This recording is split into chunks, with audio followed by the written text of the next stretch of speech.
Muy buenas noches, muy buenas tardes y muy buenos días. Comenzamos la transmisión número 135 de Demoliendo Mitos de la Política en vivo a las 11:23 de la noche en la ciudad de Berlín. Como siempre, muchas gracias por acompañarnos. Por ustedes realizamos todo esto. En esta transmisión vamos a establecer el foco en el discurso pronunciado por el presidente ruso Vladimir Putin el día de ayer con motivo de la celebración del Día de la Victoria en Moscú. Recuerden que los rusos llaman Día de la Victoria al 9 de mayo. Debido a que conmemoran ese día la capitulación de la Alemania nazi. Curiosamente, en los países occidentales, por lo general, las celebraciones ligadas a la capitulación de la Alemania nazi em, son realizadas, aparecen el día 8, el día anterior, debido a la curiosa historia de la capitulación de los nazis. En realidad, primero firmada el día 7 en Francia, en la ciudad de Reims, pero bueno, Stalin rechazó inmediatamente después de la firma por parte de los aliados, incluido un oficial de bajo rango soviético. Inmediatamente después, Stalin rechazó esa capitulación y determinó que fuera realizada una segunda capitulación al día siguiente. Los líderes occidentales convalidaron este pedido. Por ende, la primera capitulación, de alguna manera, esa firmada el 7 en Reims, representa un documento preparatorio de la capitulación final firmada el día 8 de mayo de 1945 a la noche, a las 11:01, cuando en Rusia ya había comenzado el día 9. Y por eso los occidentales conmemoran la capitulación de la Alemania nazi el día 8, mientras que los rusos el día 9, con otro nombre además, el Día de la Victoria. Y recordemos que para Rusia, la guerra patriótica, como la llaman ellos, representó un parteaguas en su historia aún más profundo que en el resto de los países del mundo. En todo el mundo, la Segunda Guerra Mundial determinó un antes y un después, sin lugar a dudas, pero para Rusia representó un hecho fundante, o mejor dicho, para la Unión Soviética representó un hecho fundante debido a lo que connotó para la Unión Soviética, lo que generó en términos de consecuencias, alrededor de 30 millones de personas muertas y un esfuerzo bélico enorme, de alguna manera, no podemos determinar en qué porcentaje cada aliado realizó una contribución a la caída del nazismo, pero los rusos deben aparecer por el 70 u 80% más o menos, y el resto de los aliados, Estados Unidos, Francia, Reino Unido y demás, realizaron el resto del trabajo, el otro 30 o 20% entre todos ellos. Así que este acto, esta conmemoración en Rusia presenta una importancia fundamental, significativa. Así que hoy en el foco va a aparecer el discurso de Putin, las palabras en las cuales, un discurso en el cual realizó declaraciones verdaderamente reveladoras, en tanto el presente, en tanto el intento de tergiversación de la historia de la Segunda Guerra Mundial por las potencias occidentales, según la visión de Putin, y en gran medida aparecen en lo cierto. Así que hoy primero vamos a presentar lo sucedido en la semana, porque realmente redondeamos, bueno, sí, viernes, redondeamos una semana con una cantidad enorme de hechos de trascendencia internacional, hechos de trascendencia geopolítica. Así que vamos a presentar primero los grandes, los acontecimientos de la semana, y sobre el final vamos a presentar el discurso completo de del presidente Putin, un discurso cortito de 10 minutos, no más, y vamos a realizar un análisis en vivo de sus palabras. A propósito de análisis en vivo, el día de mañana en el programa de Juan Antonio Aguilar en nuestro canal hermano de MP Geopolítica, vamos a presentar un análisis de ambos, de Juan Antonio Aguilar y mío, en conjunto naturalmente, de la ceremonia de asunción del presidente ruso el pasado martes, esta misma semana también. Lo realizamos, esta mañana realizamos la grabación de una transmisión larga de 1 hora y media más o menos.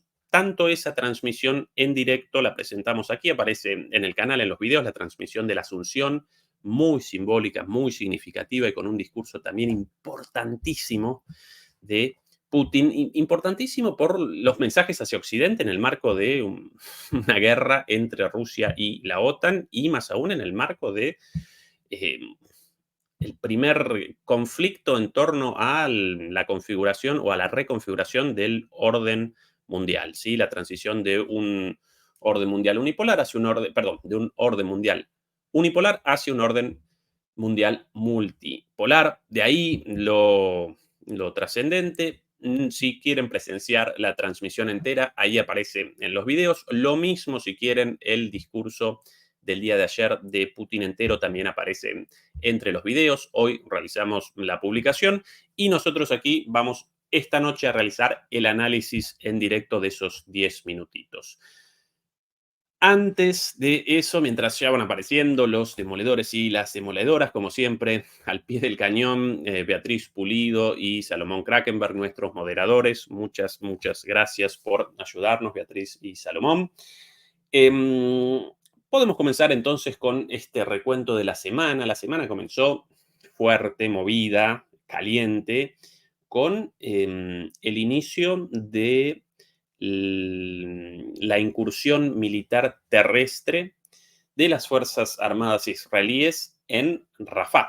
Recordarán Rafah y podemos presentar algunas de las imágenes. No quiero presentar, siempre presentamos videos de las barbaridades llevadas a cabo allí. Hoy quería sencillamente presentar esto con una imagen una imagen distinta desde la perspectiva humana de lo que genera esto, de los desplazados, de la gente huyendo con sus niños, bueno, con sus cosas, en auto, sí, en automóvil, a pie, sobre el lomo de una mula, como pueden, de supuestamente el último lugar seguro. Recordarán que la invasión israelí de Gaza comenzó en el norte y a partir de ahí descendió hacia el sur, y eso fue generando un desplazamiento de los alrededor de 2 millones de gazatíes en ese pequeño territorio llamado Franja de Gaza hacia el sur.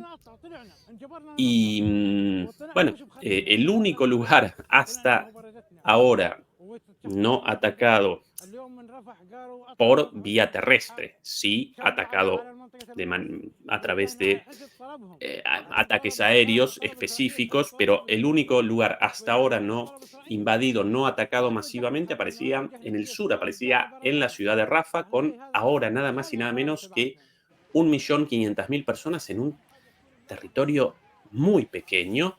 Bueno, con el inicio de la semana y la decisión del gobierno de Netanyahu de acometer a un bebito ahí, pobrecito, Dios santo, de acometer esta invasión a pesar de las advertencias de la comunidad internacional, incluso del propio gobierno de Biden, aunque recordemos la política de ambivalencia del gobierno estadounidense, más que de ambivalencia, yo la caracterizaría como la política de la hipocresía, esto de aparecer en las cámaras para su electorado, aparecer en contra de estas masacres, pero después despachar las armas para que las Fuerzas Armadas israelíes cometan estas masacres.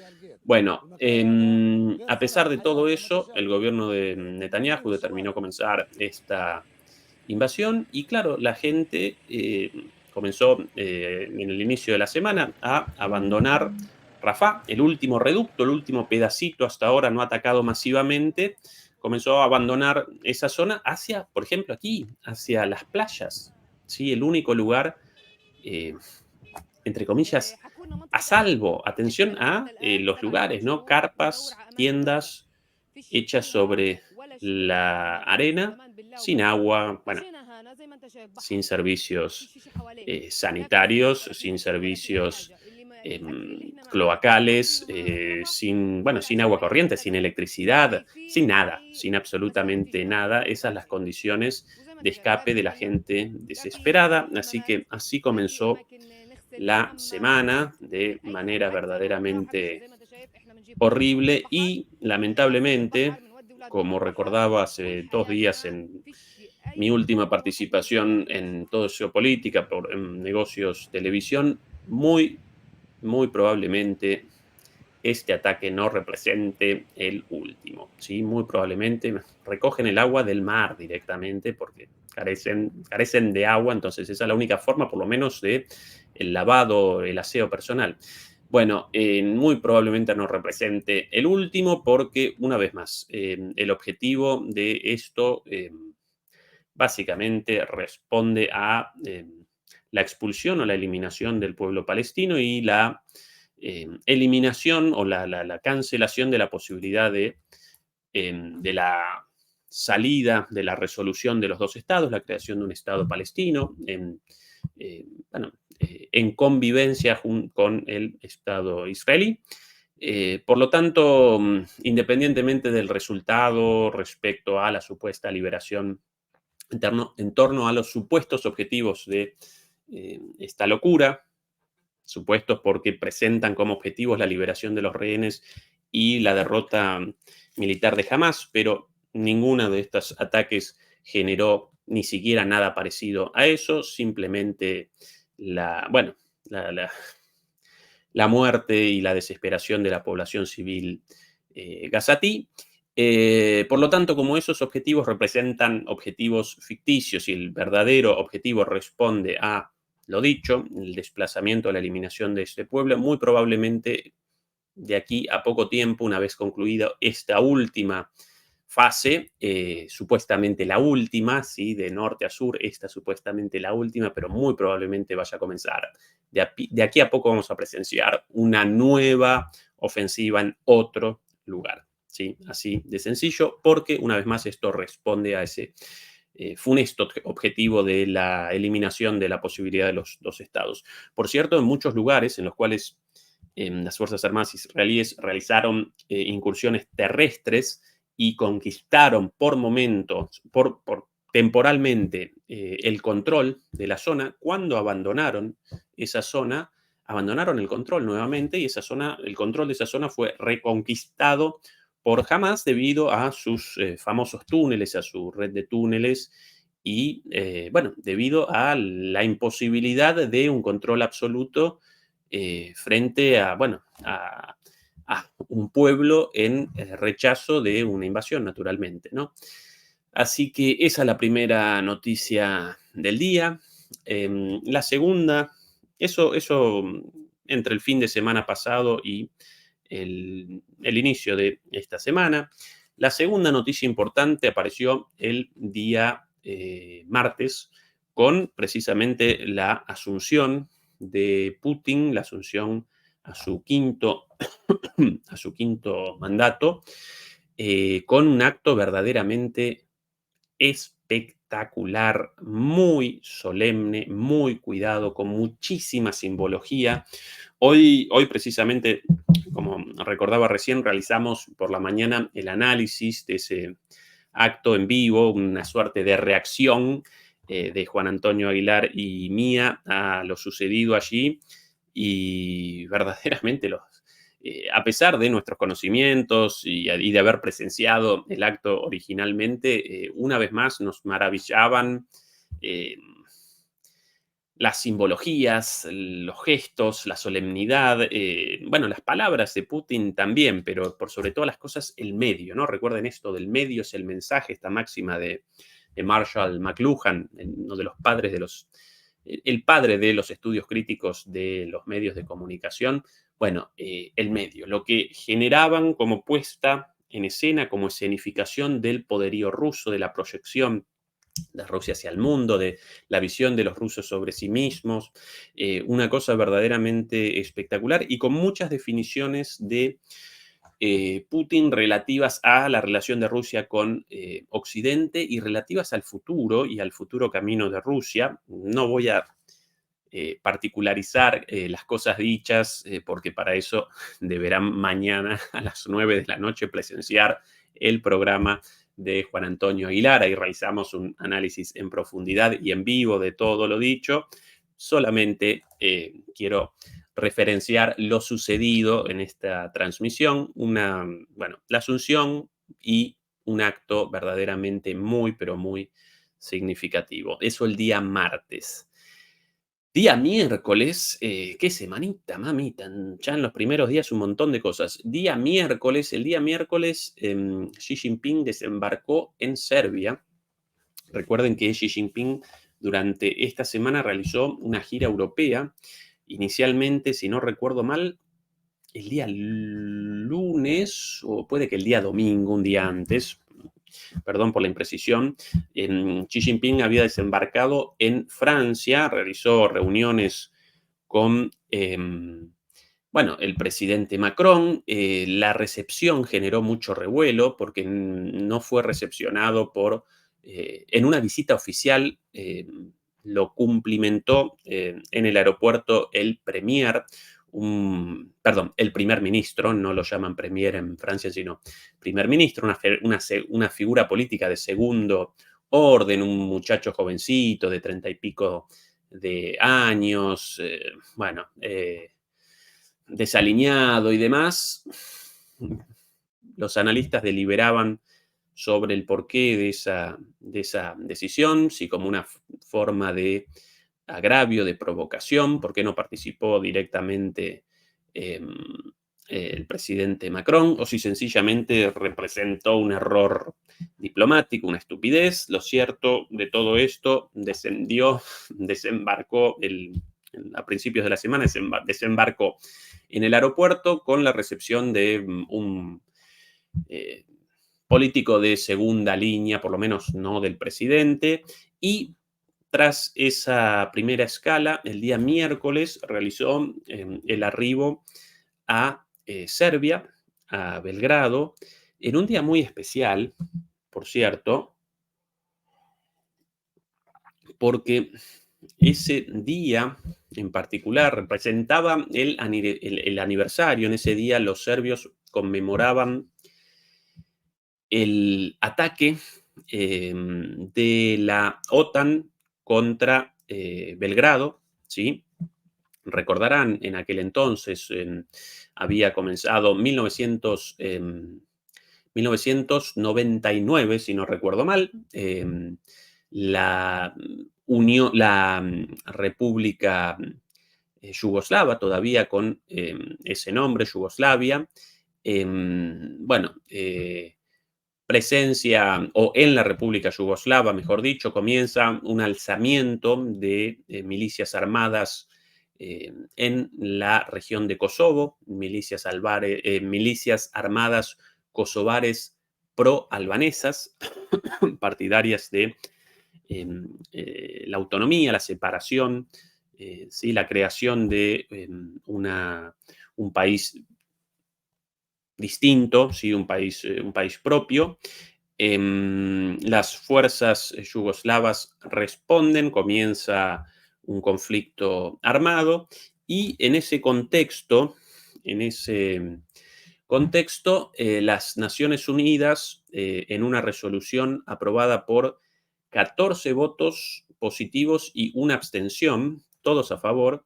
Bueno, en ese voto, el Consejo de Seguridad de las Naciones Unidas promulga una resolución para, para realizar una intervención civil y militar con el objetivo de que las fuerzas militares yugoslavas abandonen Kosovo, las milicias armadas kosovares abandonen el alzamiento y desaparezcan, ¿sí? La resolución establece la disolución de esas milicias armadas y una vez logrado eso, ambas partes comiencen un proceso de negociación e incluso durante ese proceso de negociación ya iniciado que las autoridades policiales yugoslavas puedan recomenzar el control habitual de esa zona, hasta entonces considerada como territorio yugoslavo, en el marco de las negociaciones. ¿Sí? Una pacificación, eso establecía la resolución, pacificación con intervención, sí, pero pacificación con intervención, pero acordada no solamente con los kosovares, sino por sobre todas las cosas acordada con los yugoslavos. Eh, y con el presidente de Yugoslavia, acordada con ellos, y una vez pacificada la situación, iniciada una negociación, ahí sí la vuelta de la policía yugoslava, pero con la condición de no reactivar la guerra, sino generar una resolución pacífica. Esa es la resolución. Bueno, ¿cuál la interpretación de la OTAN de esa resolución? Comencemos un bombardeo, ¿sí? Y despachemos una enorme cantidad de bombas sobre todo tipo de objetivos considerados militares, como por ejemplo puentes, ¿sí? Incluso recuerdo ataques contra estaciones de televisión, contra, si no recuerdo mal, en alguna escuela también, puede que cometa un error en lo de la escuela, no lo recuerdo eso con precisión, pero objetivos civiles. Bueno, básicamente un ataque contra la República Yugoslava, un ataque contra una de las partes y el apoyo militar de la otra, ¿sí? Y esto, naturalmente, determinó la derrota de Yugoslavia y, por la fuerza, el establecimiento de facto de un Estado kosovar, un Estado para los separatistas kosovares, reconocido hasta el día de hoy solo parcialmente. Por ejemplo, España rechaza el reconocimiento, América Latina también, los países europeos, más allá de España, por lo general lo convalidan. Pero bueno, es el orden mundial basado en reglas, ¿no? Sobre la base de una resolución con otro objetivo, directamente un bombardeo dentro de Europa, porque sí, porque puedo, por guapo, por duro, por gangsteril, ¿no? Por patotero. La OTAN, nada más y nada menos. ¿Y por qué recuerdo esto con respecto o en el marco de la noticia de la visita de Xi Jinping? Porque, qué curioso, ¿quién había participado en esa votación con el único voto en abstención? Efectivamente, China. China. Por cierto, los otros países, por ejemplo Rusia, habían convalidado esa resolución y China no la rechazó, sino que presentó su abstención porque la propia Yugoslavia la había convalidado. La propia Yugoslavia había alcanzado un acuerdo, había generado un acuerdo con el Consejo de Seguridad de las Naciones Unidas para esta resolución para la pacificación, el ingreso de tropas al servicio de las Naciones Unidas y después este proceso de negociación y naturalmente tras ello, bueno, el restablecimiento de las fuerzas policiales yugoslavas. Bueno, como los propios yugoslavos, confiados del cumplimiento de esto, acompañaron esta resolución, eh, los países, todos los países, incluso los países políticamente cercanos a Serbia, acompañaron, convalidaron la resolución del Consejo de Seguridad. China, sospechando algo, evidentemente presentó una abstención. Y qué curioso que cuando comenzaron los bombardeos, estos ilegales de la OTAN, naturalmente, violatorios del derecho internacional a todas las luces, qué curioso que por error, uno de los bombazos de los aviones de la OTAN, de los aviones europeos, ¿dónde descendió? En la embajada china, en Belgrado, con 3 muertos chinos, si no recuerdo mal, en algún muerto también dentro de la embajada de nacionalidad yugoslava, ¿no? Y los chinos, esta frase de los chinos no olvidan, así como esta otra frase de la paciencia china, los chinos no olvidan.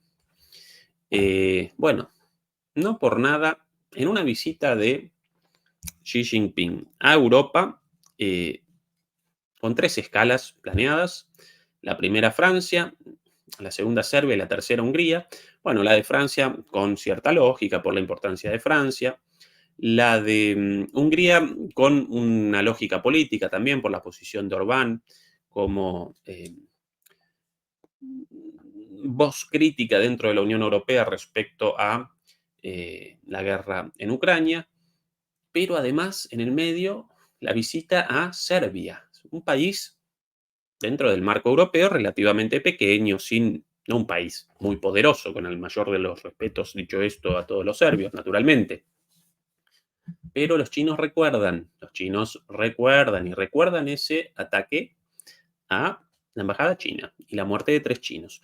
Por eso Xi Jinping el día miércoles realizó una escala en Serbia, en Belgrado, y se embarcó en Belgrado. Y, por cierto, a su llegada, bueno, obviamente fue recepcionado por el presidente serbio. De ahí lo acompañaron hacia la Casa de Gobierno, donde aparecía una manifestación. Yo ahora carezco del video. em, Quizás lo podré presentar rápidamente. Si no recuerdo mal, aparecía por aquí, justo, de casualidad. Esta la llegada el día miércoles, muy temprano, ahí el presidente. Atención a la manifestación popular de los serbios por la llegada de Xi Jinping. En un país, una vez más, relativamente chiquito como Serbia, ¿no? No Alemania, Francia, eh, Reino Unido, no los países más poderosos. Aquí las imágenes. Es el de la derecha, el presidente serbio, que ya Xi Jinping bastante alto, el presidente serbio, jugador de básquet, muy alto. Menciona la cantidad de gente esperándolo, ¿no?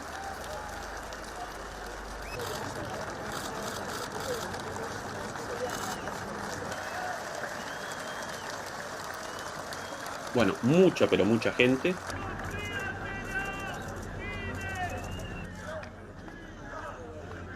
Xi Jinping ahí, muy, como siempre, muy cortés, muy ubicado con su sonrisita. Pero los chinos recuerdan, ¿sí? Los chinos recuerdan. Los chinos no reaccionan a lo Donald Trump o a lo Biden, a lo, ¿no? Machito de la cuadra. No, pero ellos recuerdan. Ellos recuerdan. Y ellos presentan un poderío cada vez mayor. Eh, hasta ahí mi advertencia. Bueno, después aquí la reunión entre ambos en Casa de Gobierno.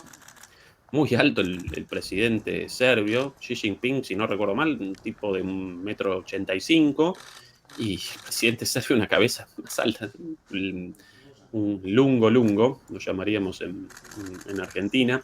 Bueno, después de esta reunión y la firma de algunos acuerdos, una vez más realizó una tercera escala en Europa, Xi Jinping, en esta gira y Árnyékában élünk, és sohasem volt akkora desembarcó en kockázata egy Hungría. nemzetközi, Aquí la akár reunión con Víctor Orbán. No voy a presentar el contenido del discurso, yo aquí con una traducción bueno, de las palabras de ambos. Básicamente llamaron a la paz en Ucrania. Xi Jinping, por cierto, también realizó un llamado a una mayor participación de Hungría en la resolución de ese conflicto. Todo esto el día miércoles, hiperactivo Xi Jinping, dos países en 2 días prácticamente. Y finalmente, el día de ayer, el día jueves, el día 9, el día de la victoria en Rusia. Y bueno, una celebración como todos los días 9 de mayo, como todos los días de la victoria en Rusia, una celebración masiva, popular, quizás la celebración más importante del año, algo así como el Día de la Independencia en los países latinoamericanos, incluso más, porque rememoran los 30 millones, casi 30 millones de muertos, ¿no? 20 millones de civiles, 10 millones de soldados, y esa batalla existencial, a todo o nada, porque en el caso de una derrota contra,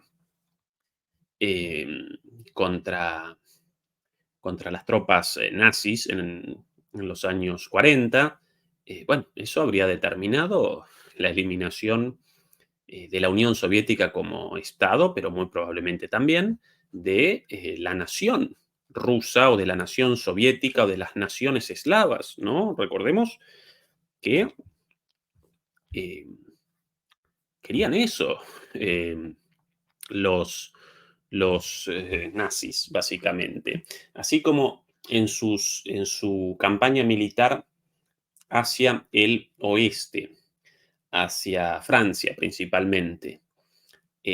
Una vez conquistados los territorios, establecen regímenes títeres, como la Francia de Vichy, por ejemplo, con colaboracionistas franceses, con nazis franceses. Bueno, ahí abandonan las hostilidades, abandonan mm, las acciones militares, los ataques, las masacres y demás.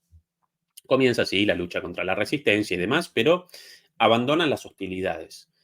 En el caso de Rusia, cuando conquistaban un pueblito, por lo general perpetraban una masacre porque no querían la conquista política de la Unión Soviética y el establecimiento de un gobierno amigo, títere. Querían la eliminación de la física eh, de los soviéticos, ¿sí? De los eslavos. Eso naturalmente presentaba un componente doble. Por un lado, la eliminación de los eslavos, como, ¿no? En tanto, esa representaría la dimensión racista de eh, esa empresa militar genocida, sin lugar a dudas. Y por otro lado, naturalmente, presentaba una dimensión política en el sentido de que querían la eliminación del comunismo, ¿no? De la Unión Soviética. Querían las dos cosas, la desaparición del comunismo y la desaparición de los eslavos, ¿sí? Los eslavos comunistas, los rusos comunistas. Esa es la idea del Lebensraum. Lebensraum, una palabra en alemán, pero conocida seguramente por todos ustedes, ideada por uno de los padres de la geopolítica, un alemán de nombre Ratzel, a finales del siglo pasado, en la Prusia, antes del nazismo, incluso, si no recuerdo mal, la muerte de este señor en 1914, si no recuerdo mal, antes, antes del comienzo de la Primera Guerra Mundial, antes de la emergencia del nazismo. Pero bueno, ¿cuál es la idea de ese Lebensraum? Lebensraum, espacio vital o espacio de vida, ¿no? Leben, vida, y Raum, espacio, un espacio vital. ¿Cuál es la idea de ese espacio vital? Bueno, debido a la situación de Prusia como potencia en auge, en un territorio relativamente reducido y algunas dificultades en cuanto a, bueno, eh, la consecución de recursos militares, alimenticios, económicos, sí, energéticos, etcétera, etcétera. Bueno, para este señor, la nación alemana debía maximizar su espacio vital, su Lebensraum, maximizar su territorio, básicamente conquistando las tierras ubicadas desde Prusia hasta más o menos la mitad de Rusia, ¿sí? Conquistar esas tierras para conquistar sus recursos y generar un espacio vital, ¿sí? Un, un territorio, un espacio vital, el cual pudiera, ¿sí? Pudiera acompañar el crecimiento de esa Prusia en ascenso, de esa Prusia en auge, ¿sí? Porque evidentemente ante el auge de Prusia en aquel entonces, después de la Segunda Revolución Industrial, el territorio tomado hasta ese entonces por Prusia ya comenzaba a parecer chico. Las naciones en auge, según este geógrafo, si no recuerdo mal, su formación había realizado estudios de geografía. Bueno, las naciones en auge presentan una tendencia a la expansión, por eso la necesidad de conquistar ese Lebensraum, ese espacio vital hacia Rusia. ¿Y qué connotaba eso? Bueno, por lo menos el desplazamiento de los pueblos eslavos viviendo en Rusia. Eslavos todos, ¿no? Los polacos, los yugoslavos, dentro de los yugoslavos, los serbios, los croatas, etcétera, incluso hasta los bosnios, todos los pueblos en esa zona, dentro de las repúblicas soviéticas, natural, todas, incluida Ucrania, incluida Bielorrusia, etcétera, los checos, los eslovacos, los lituanos, etcétera, los bálticos también. Bueno, la toma de todo eso y por lo menos la expulsión de los rusos. Y si no la expulsión, la eliminación. Bueno, y Hitler recoge ese concepto. En realidad ya durante la Primera Guerra Mundial, ese concepto, un concepto teórico de finales del siglo XIX, en la Primera Guerra Mundial aparece o reaparece muy fuerte en el debate público por las dificultades de el imperio alemán durante la Primera Guerra Mundial, la falta de alimentos incluso, la imposibilidad de recoger esos recursos en las colonias alemanas en África, debido al bloqueo naval impuesto por los enemigos de Prusia. Entonces, bueno, reaparece ese contexto con la idea de, sí, frente a estas dificultades, comencemos un avance hacia Rusia. Y después, más adelante, después de la derrota en la Primera Guerra Mundial, el rearme alemán, el surgimiento del nazismo y la Segunda Guerra Mundial, ahí comienza efectivamente, la invasión nazi de Rusia, con esta idea en la cabeza, Lebensraum, la toma de todo eso y la eliminación de la gente, ¿no? Por eso machaco con esto de historia para contextualizar un poquito el porqué de la importancia de la Segunda Guerra Mundial para los rusos, para los soviéticos y posteriormente para los rusos, y por qué la importancia de su recuerdo. Aparecían ellos como pueblo en peligro existencial, ¿sí? Podían desaparecer de la faz de la Tierra. Y de hecho, 30 millones muertos, nada más y nada menos. 30 millones de personas. 30 millones. ¿Cuántos países del mundo con poblaciones menores a 30 millones de personas? Bueno, todas desaparecidas, todas muertas. Así que el jueves, el día de la victoria, el jueves, el acto, y de esto quiero presentar un poquitito. Aquí algunas imágenes nomás y después presentamos finalmente el discurso. Por ahí Shoigu. Todos los años un desfile militar enorme, y no solo en Moscú la celebración, sino en toda Rusia. Lo loco de esto, en Moscú un día con mucha lluvia, más tarde incluso con aguanieve. En otros lugares, desfiles militares en Rusia con sol radiante, ¿no? Es el tamaño de Rusia, país continente. Y bueno, el hecho de que hayan, siempre también la exhibición en este desfile de las armas, del armamento de aquel entonces, como por ejemplo estas tan simpáticas, ese tanque de la Segunda Guerra Mundial, esto más moderno ya, pero esas motocicletas de la Segunda Guerra Mundial, por ahí van a aparecer incluso, si no recuerdo mal, autos de la época. Esa la bandera con la cual conquistan Berlín, ¿no? Esa bandera soviética con una inscripción, si no recuerdo mal, del regimiento a cargo de la toma de Berlín. Esa rojita, esa de ahí. El 150, si no recuerdo mal, puede que cometa un error exactamente en la denominación de la unidad a cargo de la toma de Berlín.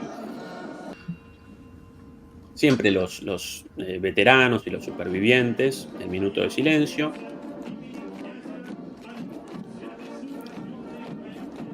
Y este desfile, y efectivamente haber realizado este desfile, haber realizado esta fiesta popular, porque eso es el significado de esto en Rusia.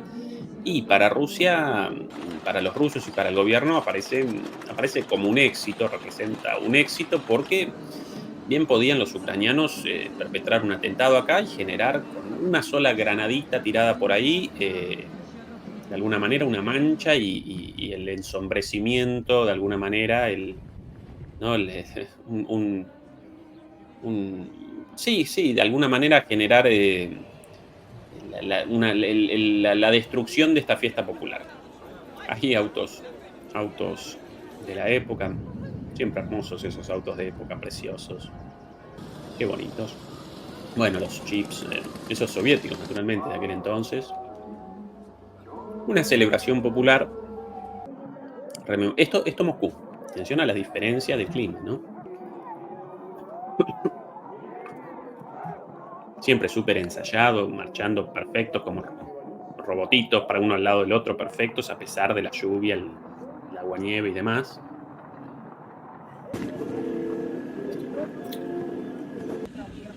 Hay una unidad con perritos.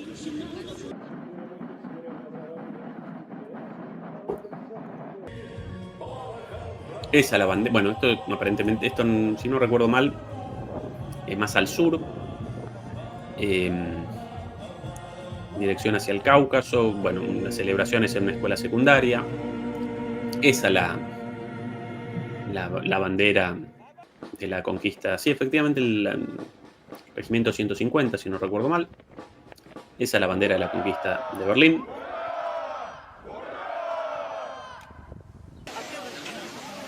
Bueno, el recuerdo con flores, naturalmente también. Por ahí después van a aparecer unos motoqueros incluso celebrando. Un club de motociclistas, de estos motocicleros, de estos motociclistas con motos choperas, las llaman, como, ¿no? En inglés las llaman choppers. Por lo menos en algunos países latinoamericanos las llamamos motos choperas, estas motos como las Harley Davidson y demás. Bueno, un club de motoqueros también conmemorando esto, ¿no? Como acá esto, ¿no? Estos como rockeros, motoqueros, duros, pero con las banderas también de Rusia, de la bandera conmemoratoria o conmemorativa de la toma de Berlín, como de alguna manera como una muestra de la importancia de esto para todos los sectores de Rusia, independientemente de su color político, desde los soldados hasta las madres, hasta los motoqueros. Acá los muchachos estos también honrando la memoria de los caídos en la guerra patriótica, como la llaman ellos, ¿no? Los estudiantes secundarios, todo el mundo. Una cosa muy, muy, muy constitutiva de la cultura rusa y de la identidad rusa. Bueno, simplemente algunas imágenes antes de comenzar con el análisis. Por cierto, redondeo lo sucedido en la semana, porque hoy también un nuevo día y hoy muchos acontecimientos, y inmediatamente después comenzamos con el análisis del discurso de Putin ayer, en ese acto. Bueno, en el día de hoy, algunas novedades muy importantes. Una, por ejemplo, la votación en la Asamblea de las Naciones Unidas, con una inmensa mayoría en favor de la ampliación de los derechos de Palestina, aún no reconocida como miembro pleno y con voto, pero sí de camino a... Recuerden que cuando en los años 90, si no recuerdo mal, apareció la posibilidad del reconocimiento del Estado palestino en las Naciones Unidas, a pesar de la ausencia de un Estado palestino. Bueno, Estados Unidos lo rechazó, ¿no? Lo rechazó con las excusas habituales. Ay, sí, queremos los dos estados, pero mejor de a poquito, un proceso. Bueno, desde entonces Palestina presenta el carácter de observador, con voz pero sin voto, y esta resolución genera una ampliación de los derechos, pero aún determina que carecen de voto y que carecen del derecho a un Estado hasta la resolución de algunas cuestiones junto a Israel relativas, bueno, a la distribución de los territorios y demás, pero esto generó la furia de Israel y de su representante en las Naciones Unidas, quien protagonizó un hecho verdaderamente lamentable, bueno, insultando a todo el mundo después con un aparatito de esos para la destrucción de los documentos, de los papeles, no recuerdo cómo lo llaman en inglés, lo llaman shredder, estos aparatitos para la destrucción de los papelitos, de documentos, ¿sí? Generan como cintitas con los documentos, me ayudarán ustedes por ahí con el nombre de este aparatito, no puedo recordar cómo los llaman.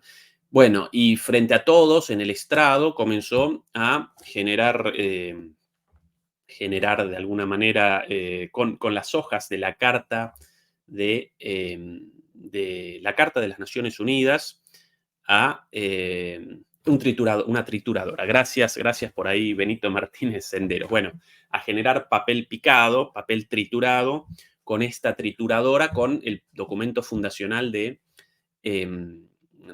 las Naciones Unidas, ¿sí? Ahí con una trituradora en el estrado, frente a todo el mundo, insultando, shame on you en inglés, ¿no? Como, qué vergüenza sobre ustedes y este tipo de insultos, fuera de sí, completamente sacados, fuera de quicio. Pero bueno, una buena por Palestina, pero bueno, simbólica, chiquitita, aún así desencadenó la ira de el representante israelí en las Naciones Unidas. Esa una importante de hoy. Y la otra importante en Ucrania, en la guerra en Ucrania, una noticia con 3 interpretaciones distintas ligada a el supuesto inicio de la ofensiva rusa en el frente norte hacia Kharkov. Voy a presentar el mapa y no voy a realizar un análisis en profundidad como muchas otras veces con videos, sino que voy a presentar las 3 versiones relativas a esto. Esto aquí, aquí el mapa de Ucrania, del conflicto, y según lo reportado hoy inicialmente por la mañana, Rusia habría comenzado aquí en el norte, en esta zona, y aquí ofensivas en dirección a cerca de Sumy y en dirección a Kharkov. Ahora, la velocidad de esto todavía aparece en duda. ¿Por qué? Primero, comenzó a la mañana un canal prorruso, el famoso Deep State Map, con la denuncia de un ataque ruso aquí, penetrando la frontera, ¿no? Entonces, comenzó la ofensiva. Al poco tiempo, los analistas, como hoy todo, ¿no? Con un esfuerzo colaborativo, no los analistas oficiales, sino la gente dedicada al análisis de esto, como por ejemplo nosotros, otra gente más dedicada a la geolocalización de los mapas, gente en su casa. Bueno, realizaron un análisis de las fotos publicadas por Deep State Map y por otros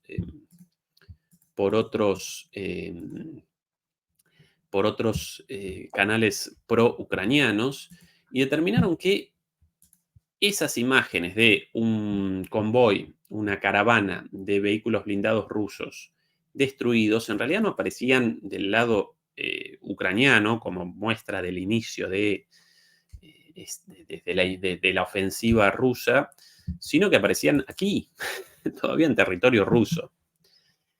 Mientras un soldado desde una de estas zonas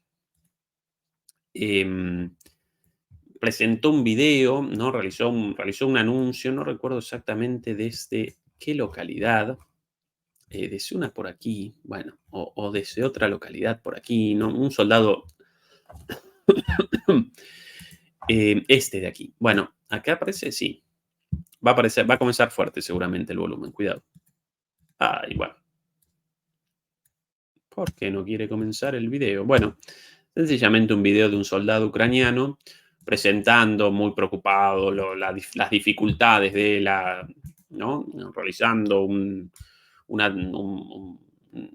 el anuncio del inicio de la invasión y presentando las dificultades de la situación y llamaba a la evacuación de esa zona, ¿sí? Con lo cual, dos noticias. Por un lado, la noticia del inicio de la ofensiva referida por un canal pro-ucraniano, un canal de Telegram pro-ucraniano. Después este video de un soldado ucraniano que abandonen la zona, se evacúen porque comenzó la invasión. Y en tercer lugar,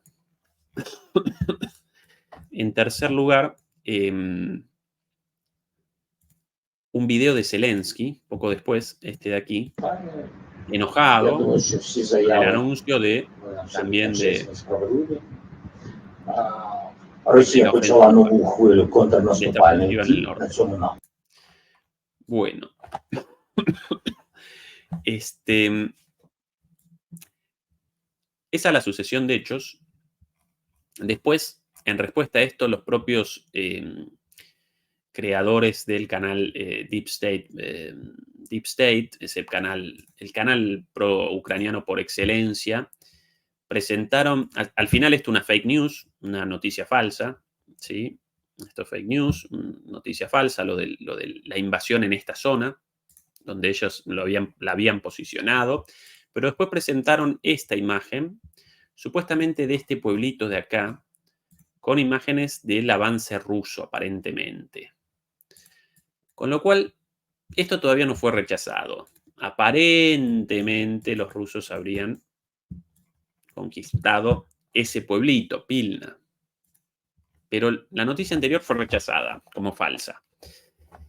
Recuerden que ese canal presenta un contrato con el propio Estado ucraniano. ¿Sí? Aparece como el canal dedicado a la provisión de servicios de inteligencia del propio Estado ucraniano. Entonces, no solamente... ¿Cuál es la idea habitualmente de esto? Si el canal pro-ucraniano presenta una noticia negativa para Ucrania, como el retroceso de cierta localidad o la toma de los rusos de algo, entonces eso es cierto. Pero claro, cuidado porque pueden, esa noticia supuestamente favorable para Rusia, en realidad puede aparecer destinada a generar falsa información, a generar una operación para que todo el mundo esté convencido, todo el mundo comience a reaccionar a eso, cuando en realidad eso nunca materializó, nunca apareció. ¿Sí? Generar desinformación, aún supuestamente en contra de los intereses ucranianos. Entonces, acá tres interpretaciones distintas. Por un lado, la de los canales más furiosamente prorrusos y por lo general menos serios. Según ellos, ellos recogieron la noticia con la única fuente de Deep State Map, ¿sí? De Deep State, los mapas de Deep State, la única fuente, este canal de Telegram. ¿Y cuál es la versión de ellos? Los rusos ya comenzaron la ofensiva y toda esta zona, supuestamente presentada por Deep State como en disputa, toda esta zona ya aparece bajo control ruso. Ya conquistaron eso y mañana más, todavía sin una prueba. Esa es la primera versión. Después, ¿cuál es la segunda versión? La segunda versión, los rusos habrían comenzado algunos avances, pero solamente pudieron conquistar. Hasta ahora solamente realizaron avances por ahí y aparentemente en este pueblito de aquí también.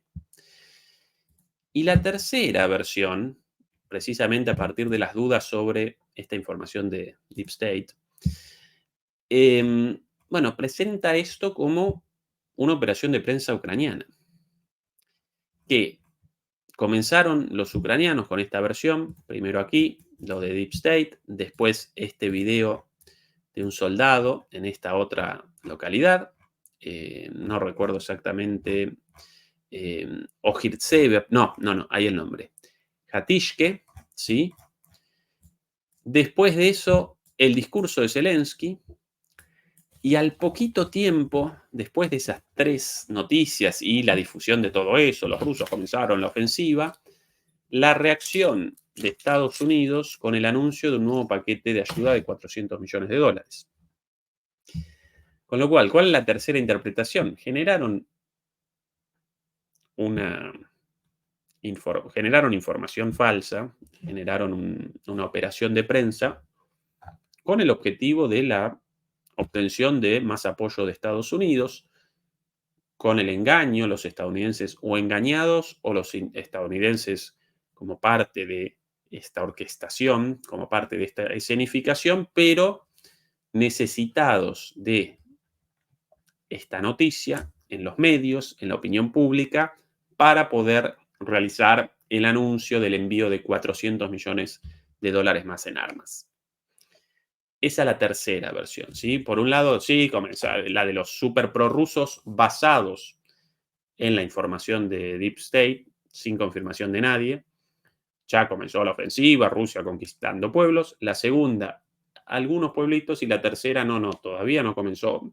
Es una operación ucraniana, una operación de información ucraniana para la obtención de más apoyo, ¿sí? Yo, sinceramente, entre estas 3 versiones, por las pocas cosas vistas, e incluso porque los mapeadores prorrusos serios, incluso cuando presentaban informaciones sobre esto, la presentaban con la nota al pie, información basada en el canal Deep State pro-ucraniano, ¿sí? Como de alguna manera con el paraguas abierto, cuidado, porque esta es la versión de ellos, no confirmada por nosotros, por nuestras fuentes. Así que para mí, la realidad más cerca o de la segunda versión, de algunos pequeños avances, o de todo un bulo, una operación mediática de los ucranianos. Lo cual de ningún modo connota que Rusia no vaya a comenzar una operación militar fuerte por el norte. La va a comenzar casi con seguridad. La cuestión si efectivamente la comenzó o no, o si todavía no, ¿sí? Así que esas las 3 versiones de esta noticia del día de hoy. Mamita, qué cantidad de noticias en una semana, ¿no? Estoy recapitulando lo sucedido en esta última semana nada más. Tremendo. Bueno, ahora sí podemos comenzar finalmente con el discurso de Putin ayer, en el día de la victoria. Un segundito nada más. Vamos a presentarlo doblado al español. Quien después lo quiera nuevamente, esto aparece en los videos de forma completa, sin corte, doblado. Aquí. Un poquitito. Vamos. Ahí. Así comienza. Estimados ciudadanos rusos, queridos veteranos, soldados y marinos de todo rango, señores oficiales, generales y almirantes, combatientes del frente, los héroes de la operación militar especial, les felicito por el Día de la Victoria, este día tan importante para nuestro pueblo. Nosotros rendimos homenaje a nuestros padres y abuelos y bisabuelos, quienes defendieron la patria y ganaron la guerra contra el nazismo, mostrando éxitos. Hoy en día vemos cómo la verdad sobre la Segunda Guerra Mundial está siendo tergiversada, porque esta verdad no les viene bien a los colonialistas.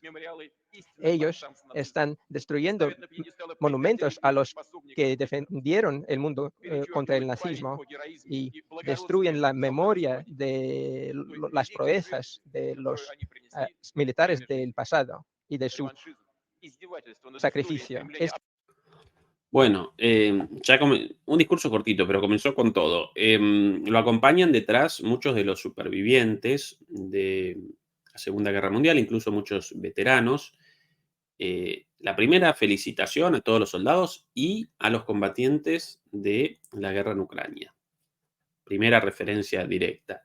Y segunda referencia, esto de cuidado, porque en el contexto del enfrentamiento actual comenzó una tergiversación de la historia por, lo llamó, los colonialistas occidentales, ¿sí? Básicamente las grandes potencias de la OTAN, y ahí el recuerdo de la destrucción de muchos de los monumentos soviéticos, por sobre todas las cosas en el este de Europa, monumentos destinados al recuerdo de esto, ¿no? De la victoria sobre los nazis, destruidos en Polonia, en Rumania, en Ucrania mucho más aún, en República Checa, etcétera, etcétera. Este revanchismo histórico y los intentos de justificar a los nazis forma parte de la política occidental, y los políticos occidentales crean nuevos conflictos y discordia nacional, internacional, sofocan centros de desarrollo en el mundo. Nosotros estamos en contra de la superioridad de cualquier país o cualquier alianza. Rusia hará todo lo posible para prevenir una confrontación a nivel global y a la vez. Bueno, otro mensaje. Por cierto, ahí de fondo, Lukashenko y Díaz-Canel, el presidente cubano. Están generando una alianza para la resignificación de la historia, para la reivindicación de el imperialismo occidental, incluso para la reivindicación del nazismo. Nosotros lo rechazamos y no queremos, hoy no vamos a generar una alianza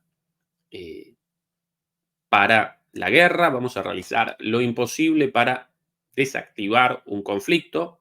Esa es la primera parte del mensaje, muy interesante. No vamos a permitir que nadie nos amenace.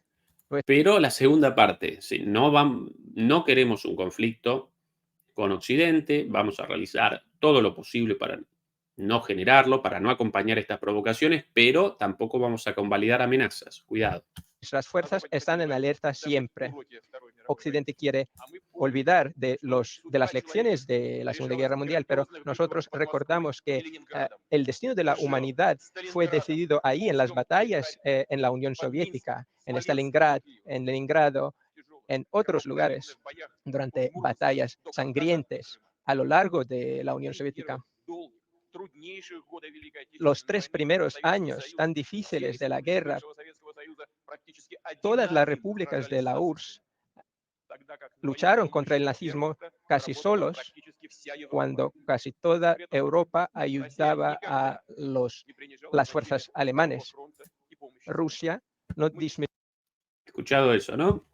Quienes comenzaron en los primeros años, en los años de mayor avance, de más rápido avance de la Alemania nazi, solo los rusos, y no, ni siquiera solo los rusos, solo las repúblicas soviéticas. Y con esto está recordando a todas las repúblicas soviéticas, incluso las que abandonaron Rusia tras la disolución de la Unión Soviética. Los occidentales hasta ese entonces acompañaron y patrocinaron al nazismo. Palabras de Putin. En gran medida ciertas. Disminuye la importancia del segundo frente y de nuestros aliados en la Segunda Guerra Mundial. Homenajeamos el contribuyo de todos, incluso de China, que luchó contra el militarismo japonés. No rechazamos la contribución de los aliados, no generamos una minimización de su contribución, todos aliados, todos con una contribución, incluso China contra los japoneses, pero el principal esfuerzo bélico de la Unión Soviética. Esto resignificado por Hollywood por completo, ¿no? Recuerden cuántas películas hechas sobre el desembarco en Normandía, el día de, etcétera, etcétera. Sobre los rusos, las películas hechas nada más por la Unión Soviética con Stalin. Después ya ni siquiera eso.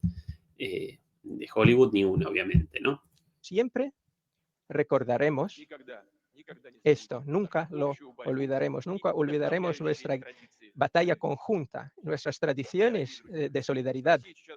Queridos amigos, hoy en día Rusia está pasando por una época muy difícil, histórica, y el destino de nuestra patria depende de cada uno de nosotros hoy en día. y en ese día en particular lo entendemos mejor que nunca. Y queremos estar a la altura de los que vencieron en el pasado. Ellos estaban seguros de sí mismos y de su país. Sinceramente, amaban a su patria. Marcamos este día durante la operación militar especial. Todos sus participantes que están ahora en el frente son nuestros héroes y les rendimos homenaje. Su coraje es muy importante. Toda Rusia está con ustedes, señores, incluso nuestros veteranos. Bueno, es importantísimo esto, la conexión del recuerdo de la gran guerra patriótica, del esfuerzo ruso, con la situación actual, con los héroes de la guerra en el Donbass, de la operación militar especial, como la llaman los rusos, ¿sí? La conexión. Nosotros estamos representando los valores de aquella gesta patriótica, a pesar de recordar la contribución de los aliados, ¿no? Y la alianza para la lucha contra el nazismo, en un esfuerzo conjunto, efectivamente. Y vuestras vidas son importantes para nosotros. Nos unen sus actos, sus acciones. Rendimos homenaje a los caídos durante la Gran Guerra Patria. Esas personas que fueron nuestros parientes, nuestros hermanos, padres, madres, abuelos, bisabuelos y amigos también. También rendimos homenaje a los veteranos de aquella guerra que ya no están con nosotros y a los civiles que murieron debido a las acciones de los nazis. También rendimos homenaje a todos quienes lucharon en aquella guerra. Guardemos un minuto de silencio.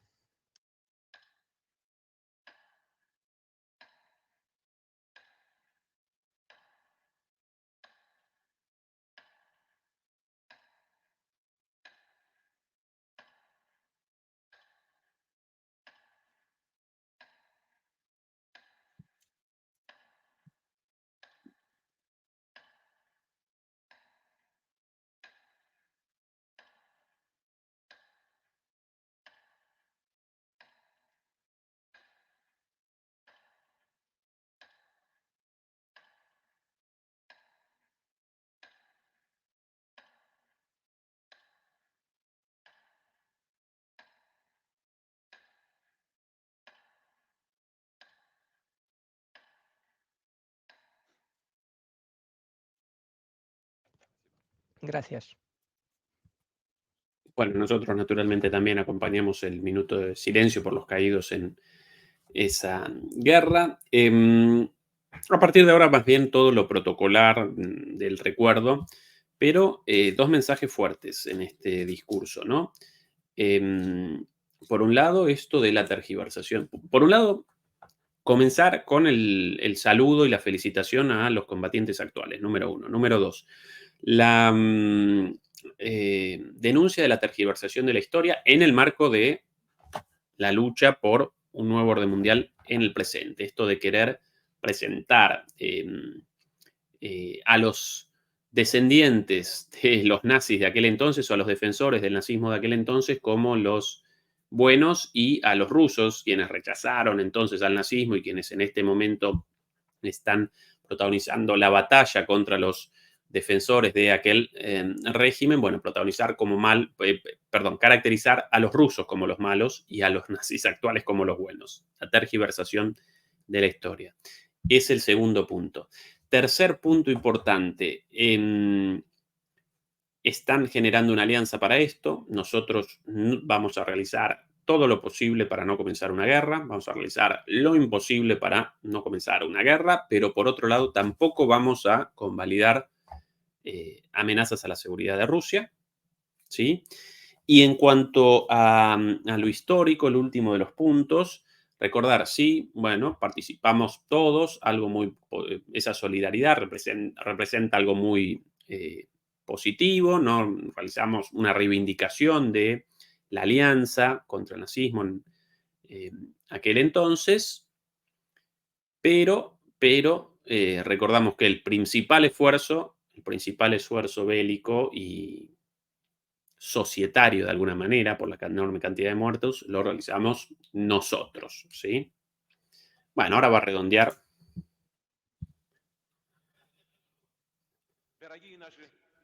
Queridos veteranos, camaradas, amigos, el 9 de mayo siempre es un día muy emocional.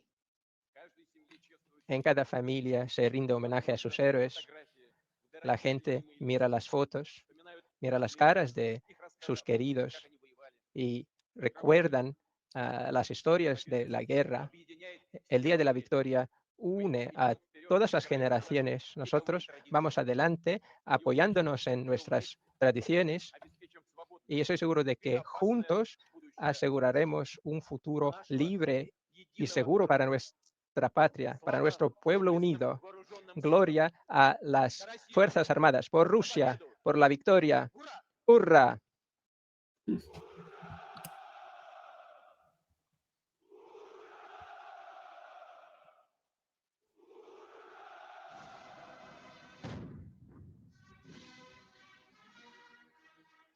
Bueno, el himno ruso, las salvas de los cañones. El final, muy significativo, ¿no? La reivindicación de los valores y demás, pero lo último, a por la victoria, hurra, ¿sí? Como que esto para Rusia, un conflicto existencial, recordando a otro personaje histórico de otro contexto, hasta la victoria siempre o la muerte, ¿sí? La muerte, en el caso de, si la muerte de Rusia, la muerte de sus enemigos, porque comienza una guerra nuclear, naturalmente, ¿no? Esta es la importancia de esta guerra para Rusia, existencial. Hasta la victoria, hurra. Es el cierre de Putin de este discurso.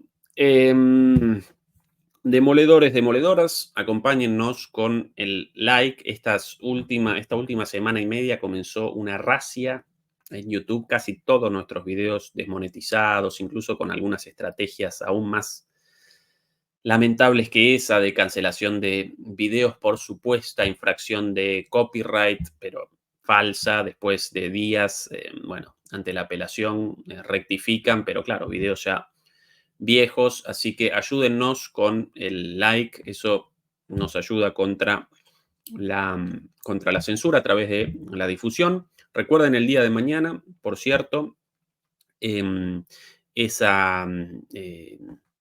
programa especial, esa transmisión especial de Juan Antonio Aguilar en su propio programa, en DMP Geopolítica, con ambos, con él y conmigo, reaccionando al acto de Asunción, una transmisión bastante larga, pero muy interesante, de 2 horas, mañana a las 9, después nosotros por aquí una vez más, el domingo como siempre con Fernando, y no desaprovechen la charla de ayer, muy buena, con Santiago Martínez, también de Eureka News, colgada ahí el día de ayer. Así que, además de DMP Geopolítica, todos los días desde las 9 hasta las 10 de Europa, nosotros a las 11 y varias cosas de los últimos días muy, pero muy interesantes, incluidos todos estos discursos. Así que geopolítica hasta en la sopa para todos y para todas a gusto, ¿sí?